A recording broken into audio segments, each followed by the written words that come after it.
Hi friends, today we'll talk about how to fix or how to solve your Twitter app. To know how to fix or how to solve your Twitter app, you should just go to settings. Here on this page we click apps, default apps, app settings.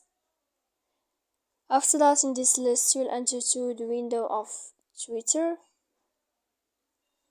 Then this page of app unfold, we click on force stop and we click OK. Here on this page we click on the window of storage.